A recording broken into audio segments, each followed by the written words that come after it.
end of pandemic-era protections for Medicaid participants has so far meant the end of coverage for more than 17 million low-income Americans. And states are still checking to see if more recipients are no longer eligible, a process known as unwinding.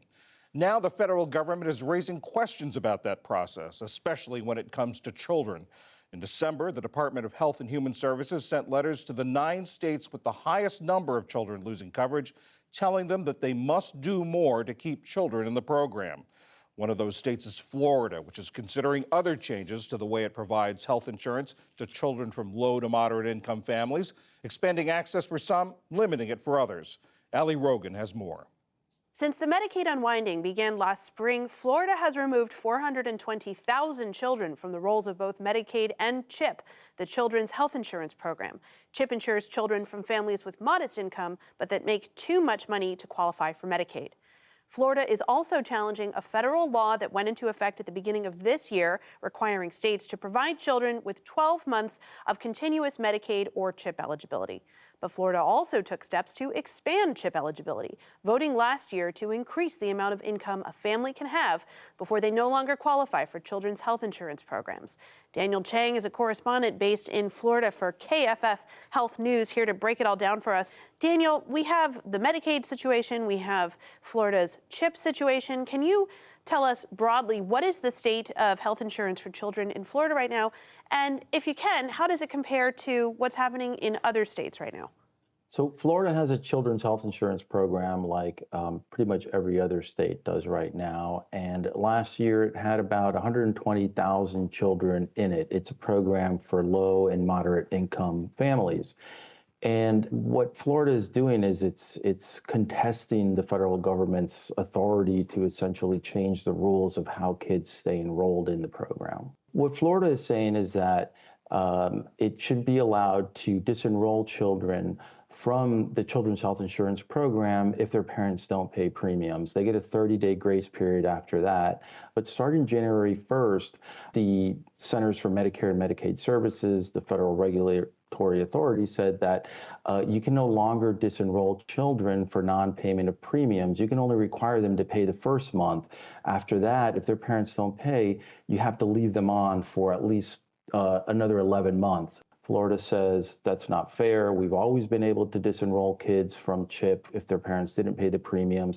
We need that money to fund the program, and it's accusing the feds of basically not following the process that's required for creating new rules like this. Are there any other states who are bringing up the same concerns as Florida is, or are they out on their own on this one? Currently, Florida is the only state that I'm aware of that has challenged the federal government's new rule, although there are 18 other states that do use the same process, meaning that they will disenroll children from CHIP if their parents don't pay the monthly premiums. So those 18 other states will have to decide if they want to follow the new federal rules or join Florida in its lawsuit. And how is the Biden administration responding right now to Florida's suit? Well, the Biden administration just filed its first response this week.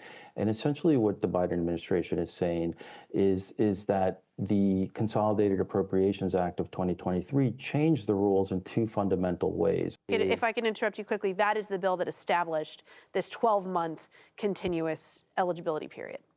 That's correct, Ali. And so the new rules under that law went into effect on January 1st.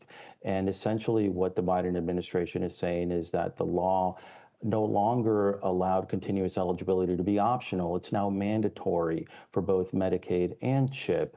What the Biden administration is saying essentially that states were never allowed to disenroll people from Medicaid for non-payment of premiums during a continuous eligibility period, and now the same has to apply to kids in CHIP. They have to have that same protection, and that's essentially what the Biden administration is arguing. So at the same time this CHIP stuff is happening, Florida has also come under scrutiny from the federal government for disenrolling what the HHS says is a very high proportion of children from the Medicaid rolls. Why is Florida coming under specific scrutiny for this? And does it have anything to do with the fact that it's one of 10 states that did not expand Medicaid coverage during the Affordable Care Act? So Florida has disenrolled a large number of children from its Medicaid program. It's up to close to 460,000 as of the report from January. And HHS Secretary Xavier Becerra sent a letter to Florida and the governors of 8 other states expressing concern about that and suggesting measures, strategies these states could take to help keep their kids covered.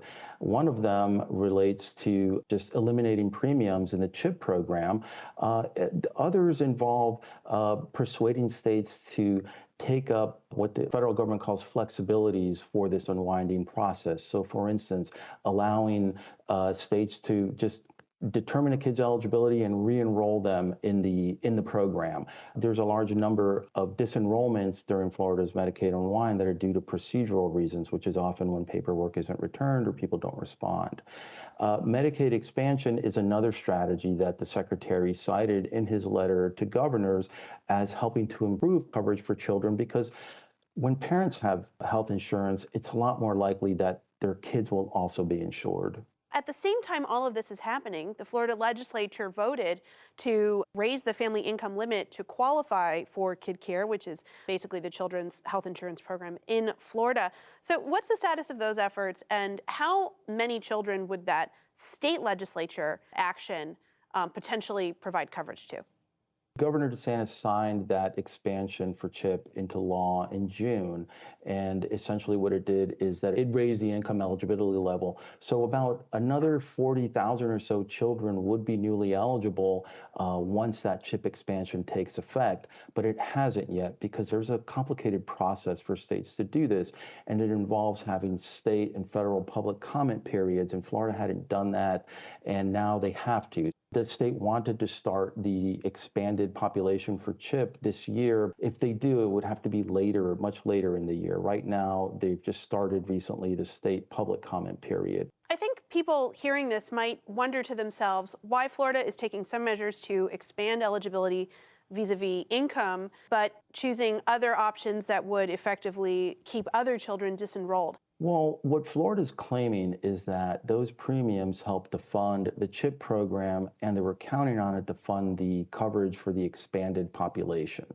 Florida collects about $30 million a year in CHIP premium payments, and they're estimating that the first full year of this program under the expansion would cost about $90 million. So that remainder would be paid between the state and federal governments. And, you know, about 3,000 kids in any given month are disenrolled from CHIP for their parents not paying the premium. So part of what CMS wants to do with this new rule of continuous eligibility and continuous coverage is to reduce what's called churn, kids falling in and out of coverage, having interruptions in their coverage, which is never good. Daniel Chang, Florida health reporter for KFF Health News. Thank you so much for your time. You're welcome. Thank you for having me.